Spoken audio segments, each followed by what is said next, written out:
Israel যুদ্ধের subcontract নিয়েছে America শীর্ষক মতামতটি লিখেছেন ফিলিস্তিনি বংশোদ্ভূত মার্কিন সাংবাদিক ও লেখক জামাল কানজো। মিডল ইস্ট মনিটর থেকে অনুবাদ করেছেন মোতালেব জামালি। ইউক্রেনের সঙ্গে রাশিয়ার সংঘাত কিংবা তাইওয়ানের ওপর চীনের দাবি নিয়ে যে উত্তেজনা, এ দুটো ঘটনার সঙ্গে ইরানের পরমাণু স্থাপনায় আমেরিকার হামলার কোনো মিল নেই। কারণ ইরান ও আমেরিকা তাদের জাতীয় কোনো ইস্যু নিয়ে যুদ্ধে জড়ায়নি, বরং ইসরায়েলের প্রধানমন্ত্রী বেনিয়ামিন নেতানিয়াহু এবং আমেরিকা তার ইহুদিবাদী lobby group American Israel public affairs committee ইসরায়েলের যুদ্ধকে কৌশলে প্রেসিডেন্ট ট্রাম্পের ঘাড়ে চাপিয়ে দিয়েছে। আমেরিকা কার্যত ইসরায়েলের যুদ্ধের সাবকন্ট্রাক্ট নিয়ে ইরানে আক্রমণ করেছে, আর এর মাধ্যমে ট্রাম্প নিজেকে ইসরায়েলের স্বার্থ হাসিলের একজন আদর্শ সাবকন্ট্রাক্টরে পরিণত করেছেন।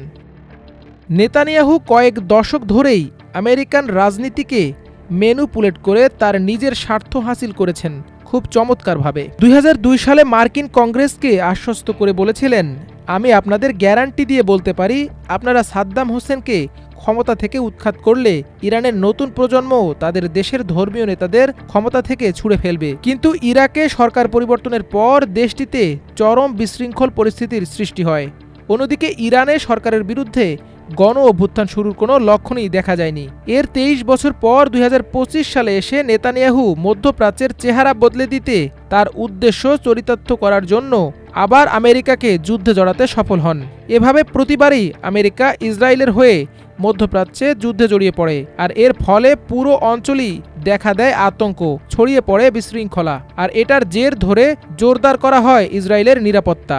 অন্যদিকে মধ্যপ্রাচ্যের ব্যর্থ রাষ্ট্রগুলো বরাবরই ইসরায়েলের আঞ্চলিক আধিপত্য ও শ্রেষ্ঠত্বকে চ্যালেঞ্জ জানাতে চরমভাবে ব্যর্থ হয়। এবারের ইরান ইসরায়েল যুদ্ধে আকস্মিক অস্ত্রবিরতির পর পরিস্থিতি অনেকটাই স্বাভাবিক হয়ে আসছে। এটা এখন স্পষ্ট হয়ে আসছে ইরানে ইসরায়েলের হামলার মূল উদ্দেশ্য মধ্যপ্রাচ্যে পরমাণু শক্তির অধিকারী হতে চাওয়া প্রতিদ্বন্দ্বী ইরানকে থামানো নয়, বরং ইসরায়েলের হামলার মূল উদ্দেশ্য ছিল পুরো মধ্যপ্রাচ্যে বিশৃঙ্খলা সৃষ্টি করা, ইরানে সরকারের পরিবর্তন ঘটানো এবং মধ্যপ্রাচ্যকে চিরদিনের জন্য বিভক্ত করে নিজের সামরিক শ্রেষ্ঠত্ব নিশ্চিত করা। এই বিশৃঙ্খলা সৃষ্টি ইসরায়েলের নীতির কোনো বাই প্রোডাক্ট বা উপজাত নয়, বরং এটাই হচ্ছে ইসরায়েলের মূলনীতি। নৈরাজ্য সৃষ্টি করে নিজেদের স্বার্থ হাসিল করাই হচ্ছে ইসরায়েলের কৌশল। এটাই হচ্ছে ইহুদি বর্ণবাদী দেশটির কাজের একটি মডেল। মধ্যপ্রাচ্যকে অস্থিতিশীল করে রাখার পরিকল্পিত ইহুদি চক্রান্তের বিষয়টি প্রথম উঠে আসে 1982 সালে হিব্রু ভাষায় প্রকাশিত ওয়াইনন পরিকল্পনায়। ইসরায়েলের যুদ্ধ অপরাধ সম্পর্কে বিশ্বের দৃষ্টিকে অন্যদিকে ঘুরিয়ে দিতে এই কৌশল নেওয়া হয়। বর্তমানে গাজার গণহত্যা, অধিকৃত পশ্চিম তীরের দখলদারিত্ব, ইহুদি বসতি সম্প্রসারণ ও দেশটির বর্ণবাদী শাসনকে আড়াল করতেও ব্যবহার করা হচ্ছে এই কৌশলই। ওয়াইনন পরিকল্পনা অনুযায়ী মধ্যপ্রাচ্যে অব্যাহতভাবে অস্থিতিশীলতা সৃষ্টি করে রাখা হলে তার মাধ্যমে ইসরায়েলের অস্তিত্ব হুমকির মুখে দেশটির এই বয়ানের ভিত্তিকে শক্তিশালী করবে। ওয়াইনন পরিকল্পনা অনুযায়ী মধ্যপ্রাচ্যে অব্যাহতভাবে অস্থিতিশীলতা সৃষ্টি করে রাখা হলে তার মাধ্যমে ইসরায়েলের অস্তিত্ব হুমকির মুখে দেশটির এই বয়ানের ভিত্তিকে শক্তিশালী করবে। আমেরিকান নীতি নির্ধারকরাও ইসরায়েলের এই বয়ানকে লুফে নিচ্ছে। তারা মধ্যপ্রাচ্যে তাদের সবচেয়ে ঘনিষ্ঠ মিত্র ও এই অঞ্চলে নিজেদের স্বার্থ হাসিলের হাতিয়ার হিসেবে ব্যবহার করা এই দেশটির নিরাপত্তা নিশ্চিত করার জন্য প্রতি বছর আমেরিকান করদাতাদের শত শত কোটি ডলারের সামরিক ও আর্থিক সহায়তা দিচ্ছে তেল আবিবকে। এই অস্ত্র ও অর্থ দিয়ে ইসরায়েল মধ্যপ্রাচ্যে বিরামহীন যুদ্ধে নিয়োজিত রয়েছে তার নিরাপত্তা নিশ্চিত করার অজুহাতে। ইসরায়েলের প্রতিবেশী ব্যর্থ রাষ্ট্রগুলোর মধ্যে বিরোধ, বিভাজন, গৃহযুদ্ধ, অর্থনীতি ভেঙে পড়া অথবা গোষ্ঠীগত সহিংসতায় জর্জরিত থাকার সুযোগকে কাজে লাগিয়ে পশ্চিমা গণমাধ্যমগুলো তাদের খবরের শিরোনামকে ইসরায়েলের নৃশংসতা থেকে আঞ্চলিক অস্থিতিশীলতার দিকে নিয়ে যায়, আর এই সুযোগকে কাজে লাগিয়ে ইসরায়েল নিজেকে দায়মুক্ত করে এবং ফিলিস্তিনিদের দুর্দশার করুণ চিত্রগুলো চাপা পড়ে যায়। ইসরায়েল যে তার রাষ্ট্রনীতি হিসেবে ফিলিস্তিনিদের হত্যা ও উচ্ছেদ করে তা আর বিশেষ গুরুত্ব পায় না আন্তর্জাতিক সম্প্রদায়ের কাছে, বরং ফিলিস্তিনিদের সম্পর্কে বলা হয় তারা দুর্ভাগ্যজনক পরিস্থিতির শিকার। কাজে লেবানন, সিরিয়া, ইরাক, লিবিয়া, সুদানে দীর্ঘদিনের গৃহযুদ্ধ এবং বর্তমানে ইরানে বিশৃঙ্খলা সৃষ্টির চেষ্টার মূল লক্ষ্যই হল এই অঞ্চলের দেশগুলো যাতে ঐক্যবদ্ধ থেকে ইসরায়েলের আঞ্চলিক আধিপত্যকে চ্যালেঞ্জ জানাতে না পারে। এটা ইসরায়েলের রাষ্ট্রীয় কৌশল।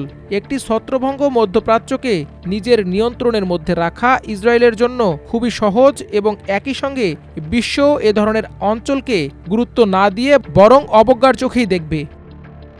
উদাহরণ হিসেবে এখানে গাজার বর্তমান অবস্থার কথা বলা যায়। বিশ্ব গাজার গণহত্যাকে এই অঞ্চলের দীর্ঘদিনের বিশৃঙ্খল পরিস্থিতি ও সংঘাতেরই আরেকটি পর্ব হিসেবে দেখছে। তারা খুব স্বাভাবিকভাবেই ইসরায়েলি বর্বরতাকে চলতে দিচ্ছে। বিশেষ করে ট্রাম্প প্রশাসন গাজার ফিলিস্তিনিদের খাদ্য থেকে বঞ্চিত রাখা এবং গণহত্যাকে খুবই স্বাভাবিক বিষয় হিসেবে গ্রহণ করেছে।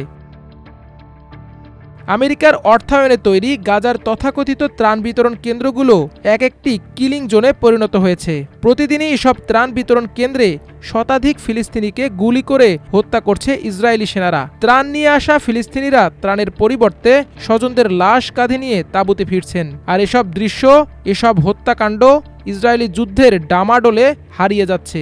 এই গণহত্যাকে বিশ্ব মোটেও গুরুত্ব দিচ্ছে না। নেতানিয়াহু গাজায় তার এই গণহত্যাকে অব্যাহত রাখতে নতুন কোনো অজুহাত তৈরি করতে পারে, আর এর মাধ্যমে তিনি আরেকটি সাফল্য অর্জন করতে পারেন ইসরায়েলের যুদ্ধে আমেরিকাকে জড়ানোর মাধ্যমে। কিন্তু ইসরায়েলের যুদ্ধে আমেরিকাকে জড়ানোর নেতানিয়াহুর এই কৌশলের বিরুদ্ধে মার্কিন জনগণের মধ্যে ক্ষোভ বাড়ছে। সংখ্যাগরিষ্ঠ মার্কিনই ইসরায়েলের যুদ্ধে আমেরিকার জড়িয়ে পড়ার তীব্র বিরোধিতা করছেন। American Israel public affairs committee নিয়ন্ত্রিত বিভিন্ন প্রতিষ্ঠানের সিদ্ধান্ত গ্রহণকারী এলিট ও জনমতের মধ্যে মতপার্থক্য দিন দিনই বাড়ছে। ইহুদিদের নিয়ন্ত্রিত বিভিন্ন প্রতিষ্ঠান ও তাদের নীতি নির্ধারকদের পক্ষপাতমূলক সিদ্ধান্তের কারণে এদের ওপর আস্থা ও বিশ্বাস হারাচ্ছেন সাধারণ মার্কিনিরা। ইরানে আমেরিকার সাম্প্রতিক হামলার প্রতিক্রিয়ায় ইরানি নেতারা আন্তর্জাতিক সম্প্রদায়ের সঙ্গে সম্পৃক্ততা বাড়িয়ে বর্তমান বিশ্ব ব্যবস্থাকে চ্যালেঞ্জ করতে পারেন। তার একটি আভাসও স্পষ্ট হয়ে উঠেছে ইতোমধ্যে। রাশিয়া ও চীনের সমর্থনে ইরানের উদ্যোগে নতুন একটি জোট গড়ে ওঠার পথ তৈরি হচ্ছে। আগামী দশকগুলোয় এটা আরও জোরদার হয়ে উঠতে পারে। আন্তর্জাতিক আইন লঙ্ঘন করে ইরানের পরমাণু কর্মসূচিতে ইসরায়েলের হামলার নিন্দা জানাতে অনেক দেশই বিরত ছিল। আমেরিকা সহ এসব দেশ বরং একই সুরে ইরানকে পরমাণু বোমার অধিকারী হওয়ার পথ ছাড়তে বলে আওয়াজ তোলে। অথচ আন্তর্জাতিক আণবিক শক্তি সংস্থা ইরানের পরমাণু কর্মসূচির পরিদর্শন অব্যাহত রেখেছে বছরের পর বছর ধরে। কিন্তু ইসরায়েলের পরমাণু অস্ত্র নিয়ে পশ্চিমা বিশ্ব ও IAEA টু শব্দও করে না। এটা IAEA এর বিশ্বাসযোগ্যতাকে প্রশ্নবিদ্ধ করেছে। এ ধরনের বৈষম্যমূলক আচরণের কারণে ইরান তার পরমাণু স্থাপনায় IAEA কে পরিদর্শনের অনুমতি আর নাও দিতে পারে। ইরান ইউরেনিয়াম সমৃদ্ধকরণ কর্মসূচি শুরু করলে দেশটিতে আবার হামলা করা হবে বলে হুমকি দিয়েছেন ট্রাম্প। এখন প্রশ্ন হচ্ছে, আমেরিকা আর কতদিন এভাবে ইসরায়েলের যুদ্ধের সাবকন্ট্রাক্ট নিয়ে মধ্যপ্রাচ্যের দেশগুলোয় হামলা চালাবে? বিশ্লেষকরা মনে করছেন, সামগ্রিক এই পরিস্থিতিতে ট্রাম্প ইসরায়েলের রক্ষাকর্তা হয়ে বরং ইরানকে পরমাণু বোমার দিকে ঠেলে দেওয়ার কারিগর হিসেবেই বিবেচিত হতে পারেন। মাল্টিমিডিয়া ডেস্ক, আমার দেশ।